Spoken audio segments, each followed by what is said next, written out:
Good evening प्रिय विद्यार्थियों, स्वागत है आपका अभी क्लासेस में। और क्लास 6 के ज्योग्राफी का एनसीईआरटी सॉल्यूशन जो मैं आप सबों के लिए लेकर आ रहा था, उसका अगला वीडियो जो 7वां चैप्टर से रिलेटेड है, ये मैं आप सबों के लिए लेकर आ रहा हूँ। और आज हम अब पढ़ेंगे 7वें चैप्टर में हमारा देश, और हमारा देश का नाम क्या है, भारत के बारे में पढ़ने वाले हैं। न केवल मैं आपको चैप्टर्स को समझाता हूँ, साथ ही साथ चैप्टर से रिलेटेड जो क्वेश्चन आंसर्स है वो क्वेश्चन आंसर भी हम आपको पूरे डिटेल से एक्सप्लेन करते हैं, ताकि अगर आपको क्वेश्चन आंसर्स में कोई डाउट हो तो वह भी आपका क्लियर हो जाए। तो आइए पीडीएफ पर चलते हैं और पढ़ते हैं अपने प्यारे देश भारत के बारे में। ये रहा 7वां चैप्टर और यहाँ पर भी लिखा है हमारा देश भारत। भारत एक बहुत ही बड़ा भौगोलिक विस्तार वाला देश है, बहुत ही बड़ा देश है, और दुनिया का 7वां सबसे बड़ा देश कौन है, भारत है। तो अगर आप भारत का उत्तर में देखेंगे तो उत्तर में है बहुत ज़्यादा हिमालय पर्वत श्रृंखला है, ऊंचे ऊंचे शिखर से घिरा हुआ है। तो अगर हम भारत को ऊपर वाला देखेंगे, ऊपर का भाग, तो ऊपर में क्या है, हिमालय पर्वत श्रृंखला है। तो अगर आप पश्चिम में आइएगा तो आपको अरब सागर देखने को मिलेगा, और अगर आप पूर्व की दिशा में आइएगा तो पूर्व की दिशा में आपको बंगाल की खाड़ी देखने को मिलेगा, और दक्षिण में आइएगा तो आपको हिंद महासागर देखने को मिलेगा। तो जैसे मान लेते हैं ये भारत का नीचे वाला हिस्सा है, और ये दिशा क्या है, ये दिशा है पश्चिम की दिशा है, और ये वाला दिशा क्या है, ये दिशा पूर्व की दिशा है, और नीचे वाला दिशा क्या है, नीचे वाली दिशा हमारी है दक्षिण की दिशा है। तो जो पश्चिम की दिशा है, पश्चिम की दिशा में कौन सा सागर है, यहाँ पर लिखा है अरब सागर है, और यहाँ पर क्या है, यहाँ पर है बंगाल की खाड़ी, और बंगाल की खाड़ी भी क्या है, एक तरह का समुद्र है। और नीचे क्या है, नीचे है हिंद महासागर, हिंद महासागर। तो हम क्या देखते हैं, हम ये देखते हैं कि भारत के 3 तरफ से क्या है, समुद्र है। और अगर कोई एक ऐसा जमीन जिसके 3 तरफ से क्या हो, पानी हो, और बीच में क्या हो, धरती हो, तो उस धरती को हम प्रायद्वीप कहते हैं। और भारत का दक्षिणी भाग क्या है, एक तरह का प्रायद्वीप है। यहाँ पर वही लिखा है कि भारत जो है प्रायद्वीप के तटों पर लहराते हैं। क्षेत्रफल की अगर बात करें तो भारत का क्षेत्रफल 32.8 लाख वर्ग किलोमीटर में है।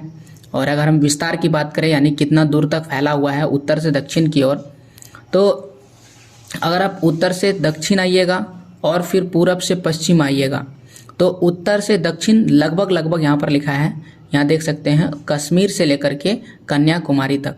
तो भारत के उत्तर में कश्मीर है, हम सभी जानते हैं कश्मीर। और नीचे क्या है, सबसे नीचे तमिलनाडु में एक जगह का नाम है, उसका नाम है कन्याकुमारी। तो सबसे लास्ट में है कन्याकुमारी। तो कश्मीर से कन्याकुमारी की दूरी कितनी है, 3,200 किलोमीटर है। और अगर आप पूरब से पश्चिम आइएगा, पूरब में क्या है, पूरब में अरुणाचल प्रदेश है, और पश्चिम में क्या है, यहाँ पर गुजरात है, और गुजरात में एक जगह है और उसका नाम है कच्छ नाम है, ठीक है, कच्छ। तो यहाँ से यहाँ तक की दूरी कितना है, यहाँ से यहाँ तक की दूरी है 2900 किलोमीटर। तो आप देख लिए यहाँ पर वही लिखा हुआ है कि उत्तर से अगर आप दक्षिण में आइएगा, जहाँ की उत्तर में कश्मीर है और दक्षिण में कन्याकुमारी है, तो यहाँ से यहाँ तक की दूरी 3200 किलोमीटर है लगभग में। और अगर आप पूरब से पश्चिम की ओर आएंगे, पूरब में आपको अरुणाचल प्रदेश राज्य मिलेगा, और पश्चिम में जो है कच्छ मिलेगा। कच्छ कहाँ पर है, गुजरात में है। तो ये लगभग 2900 किलोमीटर तक फैला है। तो आप ऐसा समझिए, ये भारत की लंबाई और क्या है, चौड़ाई है। और क्षेत्रफल कितना है, 32.8 लाख वर्ग किलोमीटर। और यहाँ पर लिखा हुआ है भारत में ऊंचे ऊंचे पर्वत है। सही बात है, भारत में बहुत ही ऊंचे ऊंचे पर्वत है। भारतीय मरुस्थल है, भारत में एक बहुत बड़ा मरुस्थल है। मरुस्थल कहाँ, राजस्थान में है। उत्तरी मैदान है, मैदान भी है। असमान पठारी सतह है, पठार के बारे में भी हम लोग पढ़ चुके हैं। तो अगर आप चैप्टर 1, 2, 3, 4 ये सारे चैप्टर्स नहीं देखे हैं, उसमें ही हम लोग ये सारी चीज़ें डिस्कस किए हैं। पठार क्या होता है, पर्वत क्या होता है, उत्तरी मैदान कहाँ है, भारतीय मरुस्थल कहाँ है। तो प्लीज़ आप इसके पहले के वीडियोस को ज़रूर देखिएगा, ताकि आपको ये चैप्टर बेहतर तरीके से समझ में आएगा। फिर भारत के पास तटीय भाग है, समुद्र के किनारे वाले भाग को तटीय भाग कहते हैं। और भारत के पास 2 द्वीप समूह है, जिसमें से एक का नाम है लक्षद्वीप समूह और दूसरे का नाम है अंडमान निकोबार द्वीप समूह। तो यहाँ पर बहुत सारा भिन्नता है, जो क्या दिखाता है, भिन्नता दर्शाता है स्थल रूपों में। स्थल ही अलग अलग है, कहीं पहाड़ है, कहीं पठार है, कहीं मैदान है, कहीं मरुस्थल है, कहीं तटीय है, कहीं द्वीप समूह है। न केवल यहाँ पर स्थल आपको अलग अलग देखने को मिलेगा, बल्कि भारत के विषय में कहा जाता है कि अगर आप भारत का भ्रमण कीजिएगा तो यहाँ का जलवायु अलग है, कहीं ठंडा है, कहीं गर्मी है, कहीं जैसे जम्मू कश्मीर में जाइएगा तो आपको बर्फ़ देखने को मिलेगा। अगर आप राजस्थान में आइएगा तो अत्यधिक गर्मी देखने को मिलेगा। चेरापूंजी, मानसीराम, ये मेघालय के वो क्षेत्र है जहाँ पर दुनिया में सबसे अधिक वर्षा होती है, जबकि राजस्थान में वर्षा बहुत ही कम होती है। इसे हम जलवायु विभिन्नता कहते हैं। और यहाँ पर वनस्पति भी अलग अलग प्रकार की पाई जाती है। वनस्पति में जैसे पेड़ पौधे, इसके अलावा यहाँ पर जीवों में भी भिन्नता देखने को मिलता है। वन्य जीव मतलब जंगलों में रहने वाले जानवर, जैसे पश्चिम बंगाल में आपको एशियाई बंगाल टाइगर देखने को मिलेगा और दूसरे क्षेत्रों में आपको एशियाई बंगाल टाइगर देखने को नहीं मिलेगा। तो ये आपको भिन्नता देखने को मिलता है। ना केवल भिन्नता इसमें, बल्कि हम भाषा भी अलग अलग प्रकार के बोलते हैं। पंजाब में पंजाबी, गुजरात में गुजराती बोला जाता है, महाराष्ट्र में मराठी बोला जाता है। भारत के दक्षिणी भागों में मलयालम, कन्नड़, तमिल इन भाषाओं से प्रचलित है। मैं झारखंड का निवासी हूँ। झारखंड में सबसे ज़्यादा राजस्थानी, माफ़ कीजिए, संथाली और यहाँ पर नागपुरी बोला जाता है सबसे ज़्यादा। इसके अलावा यहाँ पर खोरठा भी बहुत ज़्यादा प्रचलित है और हिंदी भी कुछ क्षेत्रों में बोला जाता है। इसके बाद हमारी संस्कृति भी अलग है, जैसे कि झारखंड में कर्मा और सरहुल को बड़े ही हर्ष और उल्लास के साथ मनाया जाता है। इसके बाद बिहार में छठ जो पर्व त्यौहार है उसे बड़े हर्षोल्लास के साथ मनाया जाता है। इन क्षेत्रों में दुर्गा पूजा का बहुत महत्व है। उसी प्रकार से महाराष्ट्र, मुंबई में गणेश चतुर्थी, गणेश पूजा का बहुत ही अधिक महत्व है। और अलग अलग क्षेत्रों में जैसे दांडिया जो दुर्गा पूजा के आसपास खेला जाता है, नवरात्रा में गुजरात में सबसे ज़्यादा फेमस है। भारत के दक्षिण भारत में आप आइएगा तो दक्षिण भारत में ओणम और अलग अलग त्यौहार जो यहाँ पर मनाया जाता है बहुत ज़्यादा फेमस है। तो अलग अलग क्षेत्रों में त्यौहार और संस्कृति भी अलग अलग देखने को मिलता है। यानी भारत में भिन्नता है, लेकिन क्या हम लोग अलग हैं? नहीं, हम में एकता है। इतनी सारी भिन्नता में भी हम लोग एक रहते हैं। हमें एकता है जो हमारी परंपराओं को दिखाती है और यही कारण है कि हम एक राष्ट्र में बंधे हुए हैं। अगर आप ये जानते हैं, जितना छोटा अपना राज्य है ना, उतना छोटा छोटा यूरोप में देश बन चुका है। कारण ये है कि वो एक दूसरे को अपने से अलग मानते हैं, लेकिन हम एक दूसरे को बिल्कुल भी अलग नहीं मानते हैं। हमारी जनसंख्या भी दुनिया में सबसे अधिक है और चीन के बाद हम दूसरा सबसे अधिक जनसंख्या वाला देश है। तो सबसे ज़्यादा जनसंख्या कहाँ पर है? चीन में। दूसरा सबसे अधिक जनसंख्या वाला देश कौन है? भारत है। हम दूसरे नंबर पर आते हैं। हमारी जनसंख्या 120 करोड़ थी 2011 में और अभी 2022 चल रहा है। और अभी कितना जनसंख्या होगा? अभी तो हमारी जनसंख्या 135 करोड़ से भी प्लस हो चुका है। तो हमारी जनसंख्या बहुत ही आगे भाग रही है और हम बहुत ही आगे जा रहे हैं। और कहा जाता है कि हम कुछ समय के बाद चीन से भी आगे निकल जाएंगे। और कुछ समय क्या, 2050 में ऐसा अनुमान है कि 2050 तक दुनिया में सबसे अधिक जनसंख्या वाला देश कौन बन जाएगा? भारत बन जाएगा। अब भारत की स्थिति देखते हैं कि भारत है कहाँ पर। तो सबसे पहले स्थिति की बात किया जाए तो कहता है कि भारत जो है उत्तरी गोलार्ध में है। अब ये होता क्या है उत्तरी गोलार्ध? तो आइए हम आपको प्रेजेंटेशन के माध्यम से समझाते हैं कि यहाँ पर क्या बोला गया है। ये पूरा विश्व का मानचित्र है। तो प्लीज़, अगर आपको फिर से बोल रहे हैं, आपको कर्क रेखा नहीं पता है, मकर रेखा नहीं पता है, अक्षांश रेखा नहीं पता है और देशांतर रेखा नहीं पता है, तो ये सारी रेखाएं जो है इसके पहले ही डिस्कस किया जा चुका है। तो ये सारी चीज़ें आपको थोड़ा कंफ्यूज कर रहा होगा, तो प्लीज़ पहले वाला वीडियो देखिएगा। ये जो रेखा बीच वाली रेखा है इसे हम विषुवत रेखा कहते हैं और इसे इंग्लिश में कहते हैं इक्वेटर। विषुवत रेखा का क्या काम है? विषुवत रेखा पृथ्वी के बीचों बीच गुजरती है और ये रेखा भारत को 2 बराबर बराबर भागों में बांट देते हैं। जो विषुवत रेखा का ऊपर वाला भाग है उसे हम उत्तरी गोलार्ध कहते हैं, उत्तरी गोलार्ध। और जो नीचे वाला भाग है उसे हम दक्षिणी गोलार्ध कहते हैं। क्योंकि ये दक्षिण भाग की ओर है तो हम इसे दक्षिणी गोलार्ध कहते हैं। गोलार्ध का मतलब होता है गोला का आधा भाग। तो भारत कहाँ पर है? तो भारत हमारा उत्तरी गोलार्ध में है। अब आपको समझ में आ गया होगा कि उत्तरी गोलार्ध क्या होता है। तो भारत यहाँ पर वही लिखा है उत्तरी गोलार्ध में है। और कर्क रेखा जो 23.5 डिग्री उत्तरी अक्षांश रेखा है, तो ये वाली रेखा कर्क रेखा है। तो कर्क रेखा अगर हम पूरा लाइन खींच दें तो आप देख सकते हैं कर्क रेखा बिल्कुल भारत के बीचों बीच से होकर के गुजरता है। यहाँ पर भी वही लिखा है कि लगभग जो है मध्य भाग से होकर के गुजरती है। अब आपको कॉमेंट करना है कि कर्क रेखा से कितने राज्यों से होकर के गुजरती है, भारत के कितने राज्यों से होकर के कर्क रेखा गुजरती है, तो आपको ये कॉमेंट करना है। अगर आप दक्षिण से उत्तर की और मुख्य भूमि का विस्तार देखेंगे, दक्षिण से उत्तर, तो पहले मैं सारी चीज़ें इरेज कर देता ताकि आपको समझ में आ जाएगा। ये जो भाग है ये दक्षिण है और ये वाला जो भाग है उत्तर है। तो यहाँ पर मैं लिख देता हूँ उत्तर और नीचे वाला भाग क्या है? दक्षिण है। अब देखिए पूरी पृथ्वी पर अक्षांश रेखा खींची गई है। ये जैसे कि 0 डिग्री है, इसके बाद 1 degree, 2 degree, 3 degree, 4 degree, 5 degree, 7 degree, 8 degree, ऐसे करके रेखा खींचा हुआ है। तो जब आप 8 डिग्री पर पहुंचिएगा, यहाँ देखिए 8 डिग्री लाइन से भारत क्या हो जाएगा? शुरू हो जाएगा। यहाँ पर वही लिखा हुआ 8 डिग्री 4 मिनट उत्तरी अक्षांश रेखा। तो ये जो बीच वाला लाइन है ना, बीच वाला लाइन, जिसे विषुवत रेखा कहते हैं। विषुवत रेखा के ऊपर जितना भी लाइन है हम इसे कहते हैं उत्तरी अक्षांश रेखा, और जितने भी नीचे है उसे हम कहते हैं दक्षिणी अक्षांश रेखा। अब उत्तरी अक्षांश रेखा को शॉर्टकट में उत्तर लिखते हैं और फिर हम लिख देते हैं अक्षांश रेखा। माफ कीजिए, अक्षांश गलत लिखा रहा है, अक्षांश रेखा लिख देते हैं, सिर्फ उत्तर लिख करके, हरसऊ लिख करके।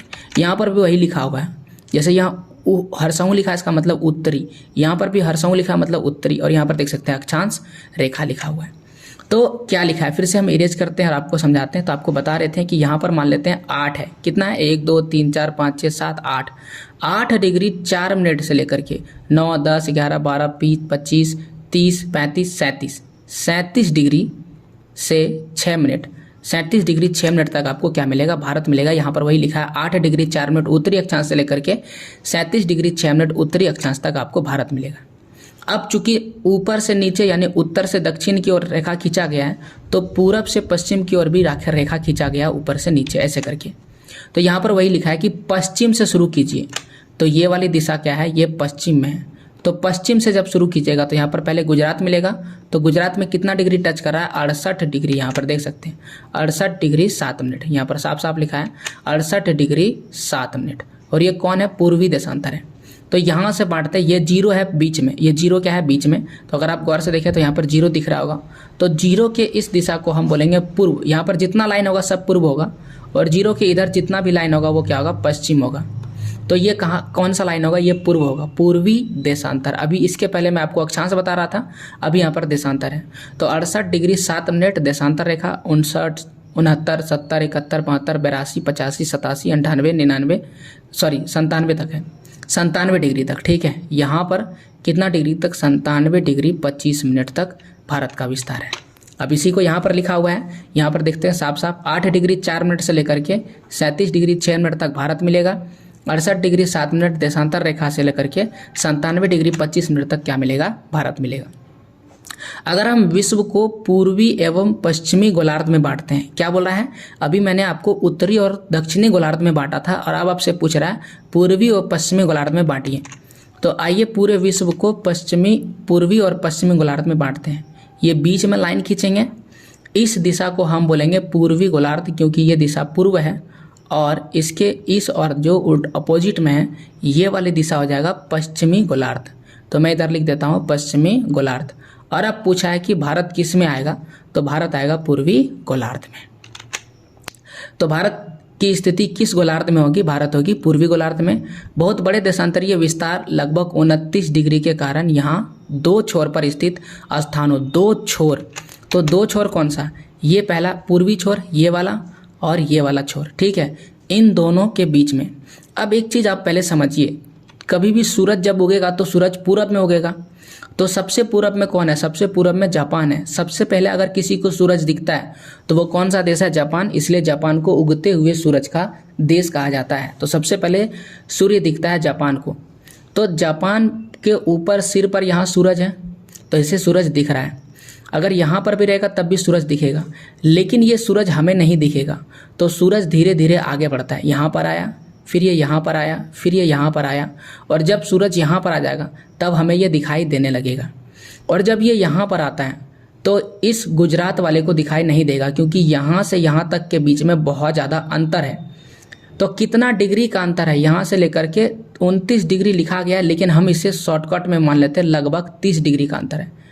लगभग 30 डिग्री कितना होता है, देखिए सूरज की किरण को 1 डिग्री पार करने में, यानी पृथ्वी के 1 डिग्री को पार करने में सूरज को 4 मिनट का समय लगता है। अब चूंकि भारत का लगभग 30 डिग्री है, तो 30 गुना 4 करेंगे तो 120 मिनट हो जाएगा, और 120 मिनट होता है 2 घंटे के बराबर। 120 मिनट होता है 2 घंटे के बराबर। यानी अरुणाचल प्रदेश में अगर सूरज उगा है तो गुजरात में आने तक उसे 2 घंटे का समय लगेगा। 2 घंटे बाद यहाँ पर सूरज दिखाई देगा। यानी गुजरात में अगर 6 बजे, माफ़ कीजिए, अरुणाचल प्रदेश में 6 बजे अगर सुबह हो रहा है तो गुजरात में कितना बजे सुबह होगा, 2 घंटे बाद, यानी 8 बजे सुबह होगा। अब दोनों जगह टाइम देख सकते हैं, अंतर है। इस टाइम के अंतर के चलते हमें बहुत सारी समस्याओं का सामना करना पड़ सकता है, और हमारे लिए आना जाना दोनों क्षेत्रों में मुश्किल हो सकता है। तो इसीलिए यहाँ पर वही लिखा हुआ है कि हमारे पास लगभग 29 डिग्री का कह सकते हैं अंतर है, और इन दोनों अंतर के चलते हमें कितना घंटे का लॉस होता है, 2 घंटे का। 2 घंटे का अंतर होता है, यहाँ पर वही लिखा है। अब हम ये जानते हैं 1 डिग्री देशांतर रेखा को पार करने में कितना समय लेता है, 4 मिनट का समय लेता है। और यहाँ लिखा है कि आपने पहले ही पढ़ा है, पहले ही पढ़ा है मतलब इसके पहले वाले चैप्टर में पढ़ चुके हैं। आप नहीं पढ़े हैं तो आपको फिर से बोल रहे हैं, आप पहले वाले वीडियो जरूर देखिएगा। और जो मेरे एनसीईआरटी सॉल्यूशंस के सारे वीडियो देख करके यहाँ तक आए हैं तो प्लीज़ कॉमेंट करके लाइक जरूर कीजिएगा। तो इसमें कितना 4 डिग्री का अंतर होता है। अब पश्चिम में गुजरात है और पूरब में क्या अरुणाचल प्रदेश है, तो इन दोनों में सूर्योदय में कितना घंटा का अंतर होगा, लगभग 2 घंटे का अंतर होगा। अब इस 2 घंटे का अंतर को ख़त्म करने के लिए हमने क्या किया, भारत के बीचों बीच वाली जो रेखा है जिसका नाम है 82 डिग्री 82.5 डिग्री यानी 82 डिग्री 30 मिनट पूर्वी देशांतर को स्थानीय समय मान लिया, जो बिल्कुल भारत के बीचों बीच से होकर के गुजरता है। ये देखिए, ये बीच वाला लाइन जो है इसे हमने बोल दिया भारत का मानक यमयोत्तर। इसे क्या बोल दिया, मानक समय रेखा, या फिर हम इसे कहते हैं मानक यमयोत्तर। अब इसका काम क्या है, इसका काम ये है कि इस में जितना बजेगा, मान लेते हैं कि यहाँ 6 बज रहा है तो अरुणाचल प्रदेश में भी 6 बजेगा और गुजरात में भी कितना बजेगा, 6। अगर यहाँ पर 12 बजने का समय हो रहा है तो अरुणाचल प्रदेश में भी 12 बजेगा और गुजरात में भी क्या बजेगा, 12। यानी भारत के बीच वाली रेखा पर जितना बजेगा पूरे भारत में उतना ही समय होगा। हम 2 समय नहीं मानेंगे। तो 82.5 डिग्री पूर्वी देशांतर रेखा को भारत का मानक यमयोत्तर कहा जाता है। अब आइए भारत का पड़ोसी देश के बारे में पढ़ते हैं। तो भारत के पास 7 देश है जो भारत के पड़ोसी देश स्थलीय सीमा के साथ है। स्थलीय सीमा का मतलब होता है जमीन से। तो आइए आपको वो जमीन से कौन से जुड़े हुए देश है दिखा देते हैं। पहला नंबर पे पाकिस्तान है, दूसरे नंबर पर अफगानिस्तान है, तीसरे नंबर पर चीन है, चौथे नंबर पर नेपाल, 5वें नंबर पर भूटान, 6 नंबर पर बांग्लादेश और 7 नंबर पर म्यांमार है। ये वो ऐसे देश हैं जो भारत की सीमा के साथ संबंध रखता है, यानी बॉर्डर को टच करता है, इसीलिए हम इसे कहते हैं स्थलीय सीमा वाले देश जो भारत के पड़ोसी देश हैं। इसके अलावा 2 और देश हैं, जैसे कि यहाँ पर देखिए ये मालदीव है और ये श्रीलंका है।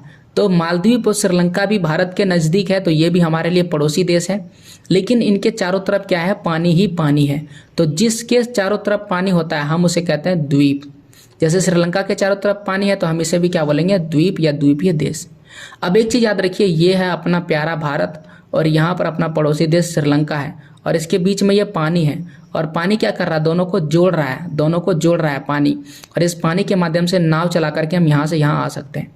तो जब कोई पानी 2 जमीन को जोड़ता है तो उसे हम कहते हैं जल संधि। और इस जल संधि का नाम है पाक जल संधि। तो भारत और श्रीलंका के बीच में कौन सी जल संधि है, पाक जल संधि है। यही चीज़ें आगे लिखा गया है, देखिए यहाँ पर लिखा है इनमें से कौन से देश जिसकी सीमाएं समुद्र से नहीं जुड़ी है। तो 7 देश मैंने आपको दिखाया, अब कौन सा ऐसा है जो समुद्र को नहीं टच करता है। तो यहाँ पर देख सकते हैं ये अफगानिस्तान समुद्र को टच नहीं करता है, नेपाल समुद्र को टच नहीं करता है, भूटान समुद्र को टच नहीं करता है, बाकी म्यांमार, बांग्लादेश, पाकिस्तान समुद्र को टच करता है और चीन भी इधर जो है टच करता है।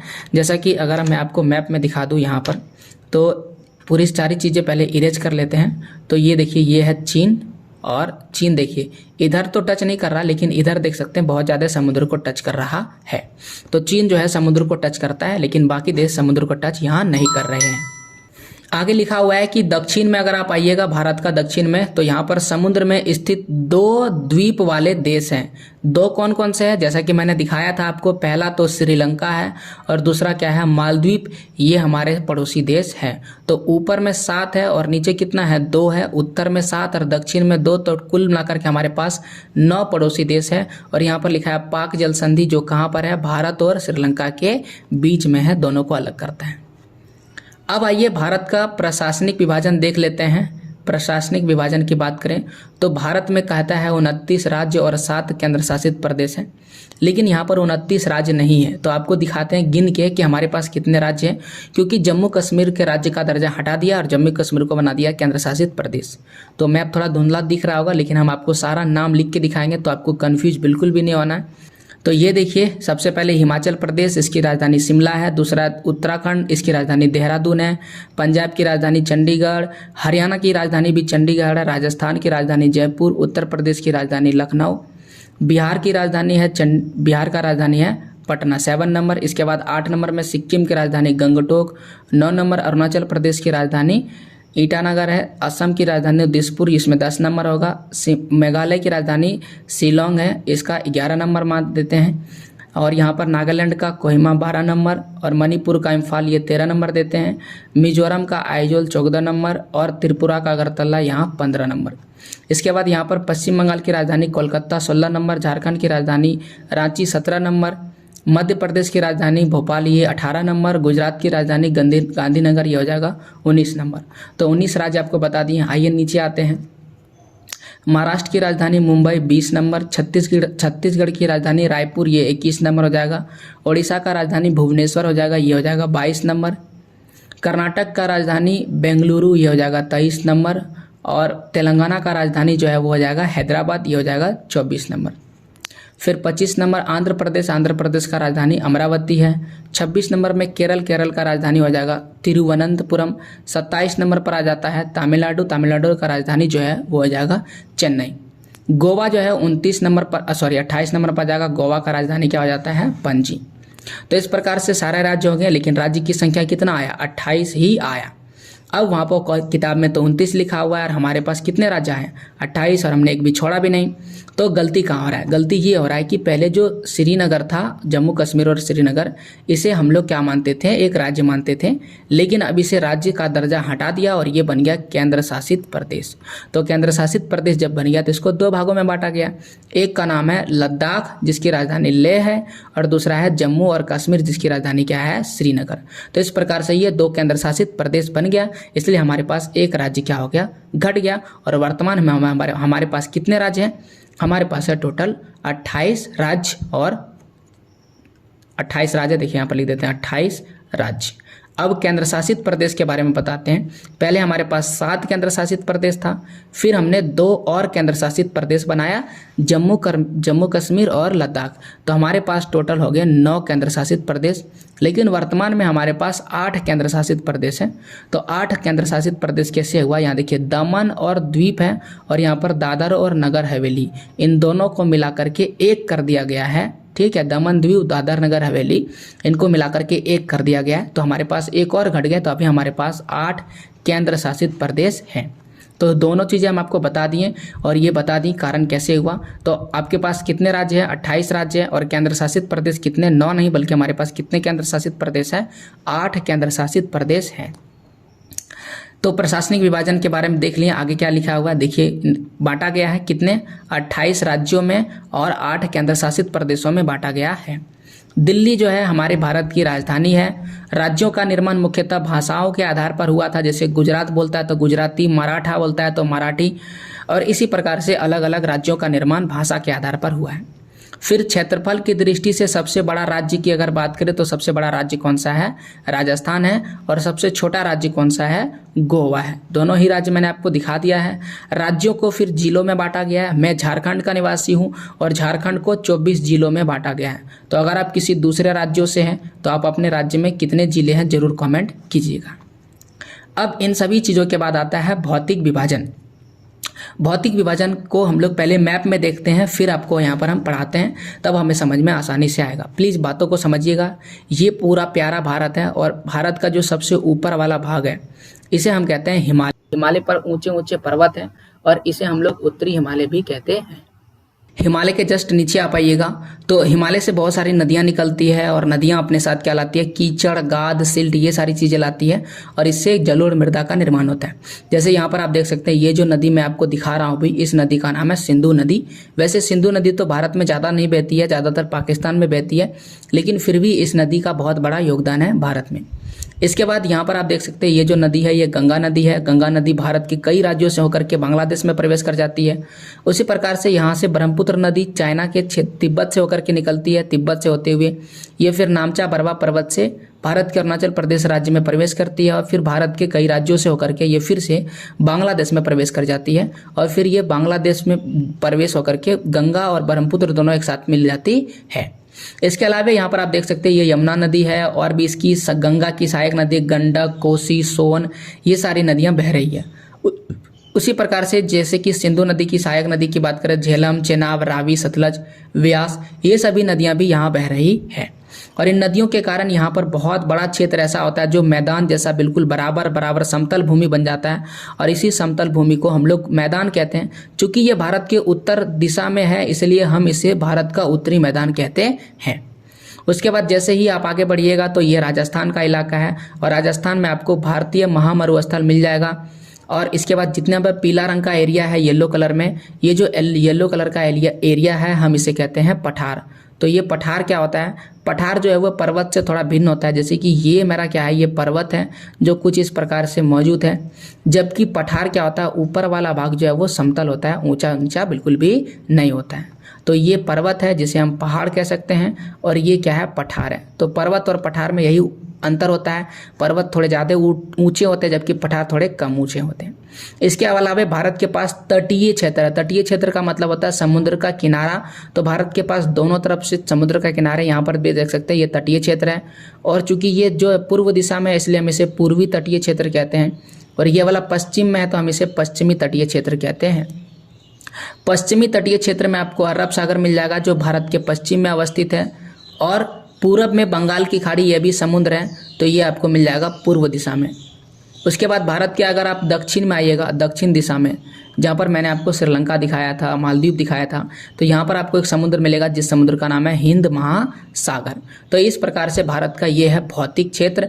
और अरब सागर में, यहाँ पर देखिए अरब सागर है, तो अरब सागर में एक द्वीप है जो भारत का ही है, इसका नाम है लक्षद्वीप। तो लक्षद्वीप कौन से सागर में है? अरब सागर में है। और यहाँ पर आपको मिलेगा अंडमान निकोबार द्वीप समूह, ये कहाँ पर है? भारत के बंगाल की खाड़ी में अवस्थित है।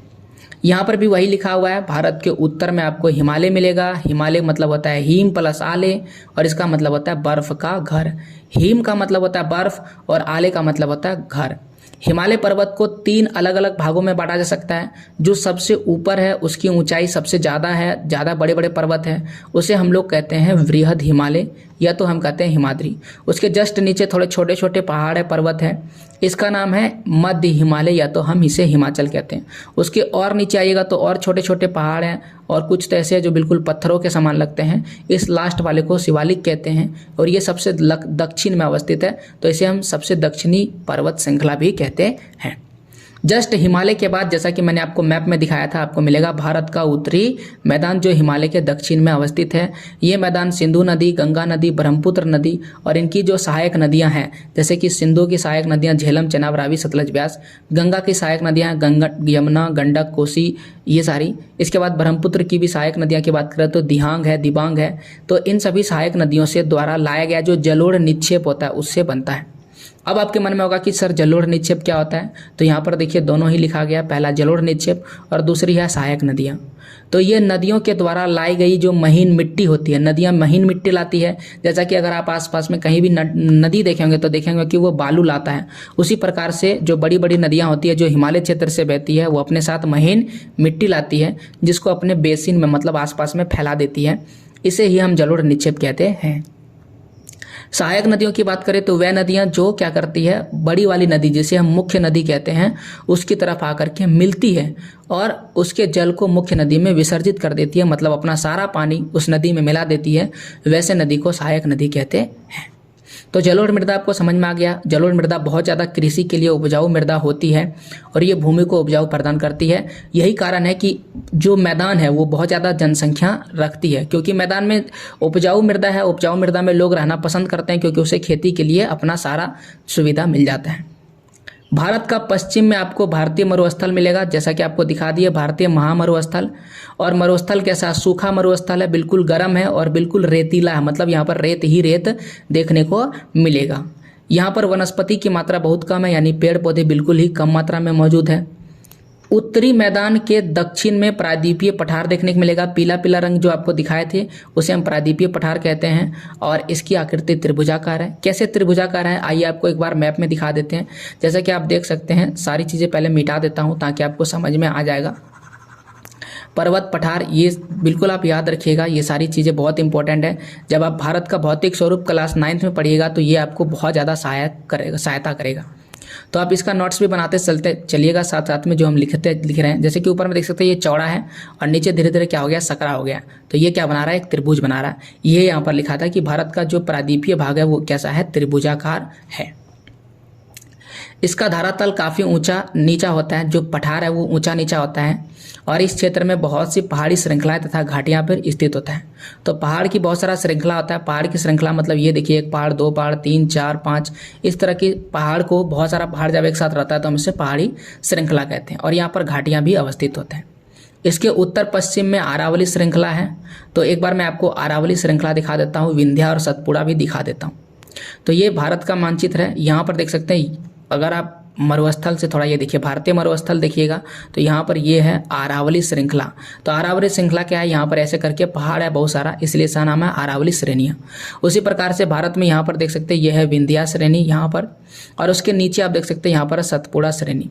अब ये दोनों खास क्यों है, क्योंकि विंध्या श्रेणी और सतपुड़ा श्रेणी के बीच से एक नदी बहती है। इस नदी का नाम है नर्मदा नदी। इस नदी का नाम है नर्मदा नदी। और सतपुड़ा श्रेणी और एक और पर्वत श्रृंखला उसके नीचे से बहती है तापी नदी।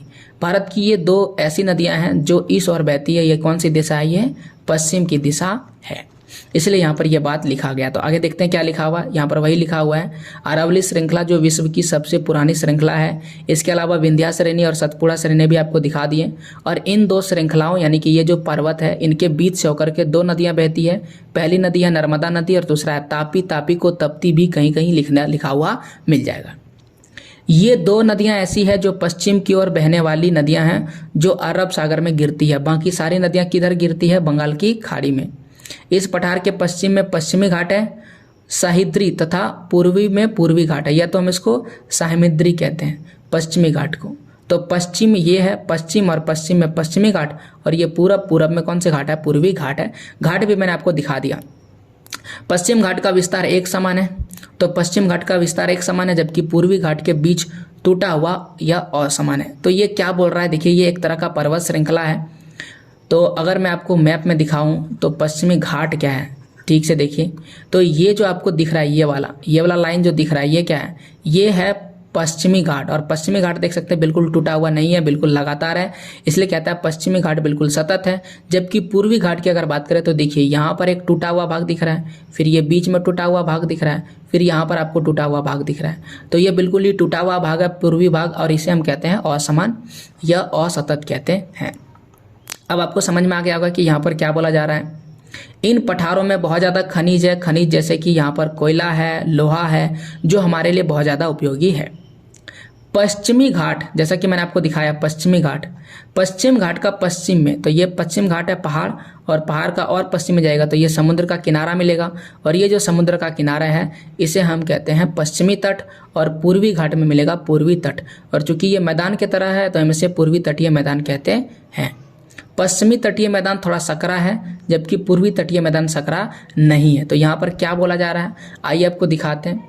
देखिए पश्चिमी तटीय मैदान और पूर्वी तटीय मैदान क्या है, ये है पश्चिमी घाट, ये पश्चिम घाट है, और पश्चिम घाट के बाद ये वाला जो इलाका है इसे हम कहते हैं तटीय मैदान, जो देख सकते हैं थोड़ा सकरा है, जबकि ये वाला सकरा नहीं है, बिल्कुल थोड़ा सा क्या है, चौड़ा है। तो यही वहाँ पर लिखा है, पश्चिमी घाट थोड़ा सकरा है, जबकि पूर्वी घाट उतना सकरा नहीं है। पश्चिमी घाट काफ़ी सकरा है और पूर्वी घाट विस्तृत होगा, सकरा बिल्कुल भी नहीं है, थोड़ा चौड़ा है।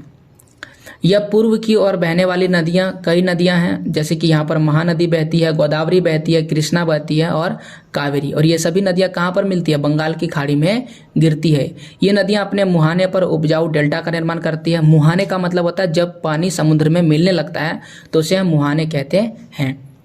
बंगाल की खाड़ी में गंगा नदी तथा ब्रह्मपुत्र नदियों के मुहाने पर सुंदरवन डेल्टा बनता है, और सुंदरवन डेल्टा दुनिया का सबसे बड़ा डेल्टा माना जाता है। इसके बाद हमारे पास दो द्वीप समूह है, जैसा कि मैंने बताया था। पहला जो द्वीप समूह है इसे हम लक्षद्वीप कहते हैं, और दूसरा जो द्वीप समूह है इसे हम अंडमान निकोबार द्वीप समूह कहते हैं। जो लक्षद्वीप है ना, ये अरब सागर में, जैसा कि मैंने मानचित्र में आपको दिखाया। और ये परवाल द्वीप है। परवाल क्या होता है? परवाल एक जीव है, जब वो मर जाता है तो वो कैल्शियम कार्बोनेट बना देता है, और वही कैल्शियम कार्बोनेट आप समझिए एक तरह का पत्थर बना देता है। जमा होते होते होते होते होते बहुत ज़्यादा जमा हो गया और फिर वो बन गया लक्षद्वीप। जबकि अंडमान जो है वो दक्षिण पूर्व दिशा में बंगाल की खाड़ी में स्थित है, जैसा कि मैंने आपको दिखाया था।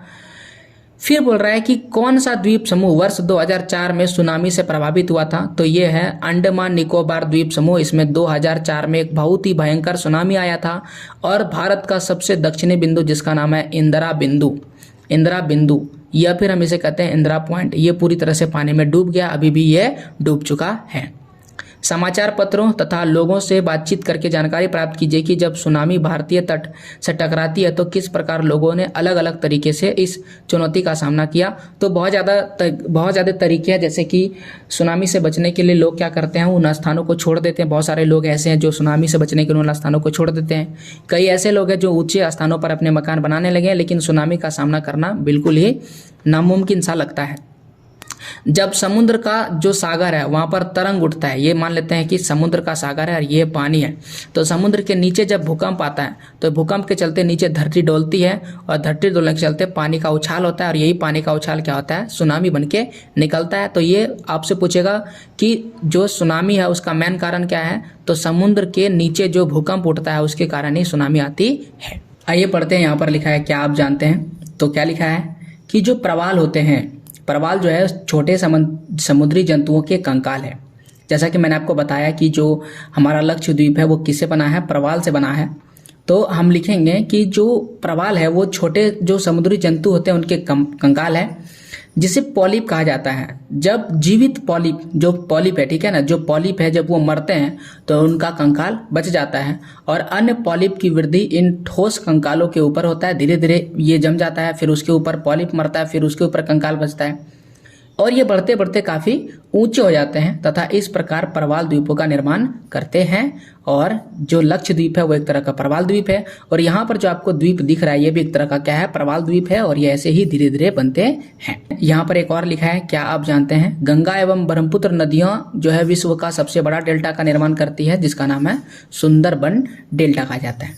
अब ये कहाँ पर है, आइए आपको थोड़ा सा मैप में दिखा देते ताकि आपको अंदाजा हो जाए। ये है गंगा नदी, और ये कौन सी नदी है, ब्रह्मपुत्र नदी। तो यहाँ पर देख सकते हैं गंगा नदी इधर कट जाती है और कुछ नदियाँ इधर कट जाती है, और यहाँ पर जो डेल्टा बनता है इस डेल्टा का नाम है सुंदरबन डेल्टा। तो ये गंगा और ब्रह्मपुत्र दोनों नदियाँ मिलकर बनाती है, और ये दुनिया का सबसे बड़ा डेल्टा है। इसका त्रिभुजाकार है, डेल्टा जो है वो त्रिभुजाकार होता है। डेल्टा का स्थल का वह भाग है जो नदी के मुहाने पर बनता है, नदी का मुहाने पर बनता है। जैसा कि आप यहाँ पर मानचित्र में देख सकते हैं, ये नदी का शुरुआत है और ये नदी का अंतिम स्थान है, और अंतिम स्थान को यह मुहाना कहते हैं। और ये त्रिभुजाकार होता है। त्रिभुजाकार कैसे, देखिए ये और ये त्रिभुज के जैसे दिख रहा है, और ये त्रिभुज जो है ग्रीक भाषा में डेल्टा की तरह है, इसलिए हम इसे डेल्टा कहते हैं। क्या आप जानते हैं कि बड़े देश जिनका विस्तार पूरब से पश्चिम की ओर अधिक होता है वहां पूरे देश का मानक समय एक नहीं होता है। जैसे भारत देश में एक ही मानक समय है, कितना है, 82.30 डिग्री 30 मिनट है। तो जिनका देश बहुत ज़्यादा विस्तार होता है, जैसे कि रूस दुनिया का सबसे बड़ा देश है, तो उसमें एक टाइम नहीं है बल्कि 2 से 3 टाइम होता है। संयुक्त राज्य अमेरिका में 7 टाइम है, कनाडा में 6 मानक समय है। ओके, यहाँ पर वही लिखा हुआ है कि रूस में कितने मानक समय है। तो ये आप कमेंट करके बताइए हमें, क्या आप गूगल करके बता सकते हैं कि रूस में कितने मानक समय है। तो ये रूस वाला हम आपके लिए छोड़ देते हैं, यहाँ पर पूछा गया है। तो अब सवाल जवाब पर आते हैं। सवाल जवाब क्या लिखा गया देखते हैं, क्योंकि क्वेश्चन आंसर जैसा कि मैंने आपको बताया था कि मैं आपको क्वेश्चन आंसर भी बताने वाला हूँ। सबसे पहला लिखा है, भारत को कितने भौतिक भागों में विभाजित किया जा सकता है। तो भारत को हिमालय पर्वत श्रृंखला 1 हो जाएगा, उत्तरी मैदान 2 हो जाएगा, प्रादीपीय पठार 3 हो जाएगा, तटीय मैदान 4 हो जाएगा, भारतीय मरुस्थल 5 हो जाएगा, और द्वीप समूह हो जाएगा 6। यानी भारत को 6 अलग अलग भौतिक विभाजन में बांटा जा सकता है। इनका नाम आपको बता दिए। भारत की स्थलीय सीमा 7 देशों से जुड़ी है, उनके नाम लिखिए, पाकिस्तान, अफगानिस्तान, चीन, भूटान, नेपाल, बांग्लादेश और म्यांमार। ये भारत के 7 सीमा से जुड़े हुए देश हैं। कौन सी नदी प्रमुख नदियां हैं अरब सागर में गिरती है, तो 2 नदी है, नर्मदा नदी है और दूसरा कौन सी नदी है, तापी नदी है। ये 2 ऐसी नदी है जो अरब सागर में गिरती है, बाकी सारी नदियां बंगाल की खाड़ी में गिरती है। गंगा एवं ब्रह्मपुत्र द्वारा बनाए गए डेल्टा का नाम बताना है। सुंदरबन डेल्टा, जिसका नाम दुनिया का सबसे बड़ा डेल्टा में है। भारत में कितने राज्य तथा कितने केंद्र शासित प्रदेश है? भारत में 28 राज्य और 8 केंद्र शासित प्रदेश है। किन दो राज्यों की राजधानी एक ही है? तो यहाँ पर दो राज्य बोला गया है, तो पंजाब और हरियाणा की राजधानी जो है चंडीगढ़ है। ये दोनों का राजधानी एक ही है। आगे लिखा है कि उत्तरी मैदान में अधिक जनसंख्या निवास करती है। क्यों, क्या कारण है? क्योंकि ये बहुत ही उपजाऊ मैदान है और यहाँ पर जल का बहुत अच्छा स्रोत है, इसलिए यहाँ पर सबसे ज़्यादा जनसंख्या निवास करती है। लक्षद्वीप को प्रवाल द्वीप कहा जाता है। क्यों? क्योंकि ये प्रवाल से बने हुए द्वीप है और प्रवाल क्या है? एक तरह का पॉलिप है, इसलिए हम इसे प्रवाल द्वीप कहते हैं। हिमालय का सबसे दक्षिणी भाग को क्या कहते हैं? हिमालय के सबसे दक्षिणी भाग को शिवालिक कहते हैं। सह्याद्री को अन्य किस नाम से जाना जाता है? तो पश्चिमी घाट को सह्याद्री कहते हैं। पाक जल संधि किन देशों के बीच में है? तो भारत और श्रीलंका के बीच में है पाक जल संधि। अरब सागर में स्थित भारतीय द्वीप समूह अरब सागर में है लक्षद्वीप और बंगाल की खाड़ी में है अंडमान निकोबार द्वीप समूह।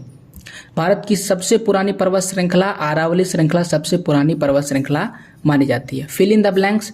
भारत का क्षेत्रफल 32.8 लाख वर्ग किलोमीटर। महान हिमालय को हम लोग शिवालिक भी कहते हैं, माफ कीजिए, महान हिमालय को हम लोग हिमाद्री कहते हैं। ठीक है, हिमाद्री भी कहते हैं। क्षेत्रफल की दृष्टि से भारत 7वां सबसे बड़ा देश है दुनिया का। नर्मदा नदी अरब सागर में गिरती है, अरब सागर में गिरती है। डैश भारत के लगभग मध्य भाग से होकर गुजरने वाली अक्षांश रेखा है, तो इसका नाम हो जाएगा कर्क रेखा। कर्क रेखा लिखिए या तो आप लिखिए 23.5 डिग्री अक्षांश रेखा। अब भारत के मानचित्र में आपको कर्क रेखा दिखाना है, भारत का मानक यमोत्तर दिखाना है, जिस राज्य में आप निवास करते हैं उसका नाम दिखाना है, अंडमान निकोबार द्वीप समूह दिखाना है, पूर्वी घाट तथा पश्चिमी घाट दिखाना है। इनमें से सारा हम आपको दिखा चुके हैं, तो उम्मीद है आपको ये पूरा चैप्टर बेहतर समझ में आया होगा। और एक और चैप्टर लास्ट बचता है, उसका भी वीडियो मैं आपके लिए जल्द लेकर आऊँगा। तो पूरा वीडियो देखने के लिए थैंक यू। बस मैं आपसे एक ही रिक्वेस्ट करूँगा कि आप प्लीज़ मेरे चैनल को सब्सक्राइब जरूर कीजिएगा। और मेरा एक और चैनल है जिसका नाम है अभी क्लासेस डाउट, तो ये जो अभी क्लासेस डाउट है ना, इसको सब्सक्राइब कीजिएगा, क्योंकि यहाँ पर मैं क्वेश्चन आंसर वीडियो जो है वो अपलोड करता हूँ। तो सब्सक्राइब कीजिए अभी क्लासेस डाउट को और अभी क्लासेस को, तो मेक श्योर आप सब्सक्राइब कर ही लीजिएगा, क्योंकि यहाँ पर मैं ऐसे ही और वीडियोज अपलोड करते रहता हूँ। तो थैंक यू, मिलते हैं अगले वीडियो में। जय हिंद, जय भारत, वंदे मातरम।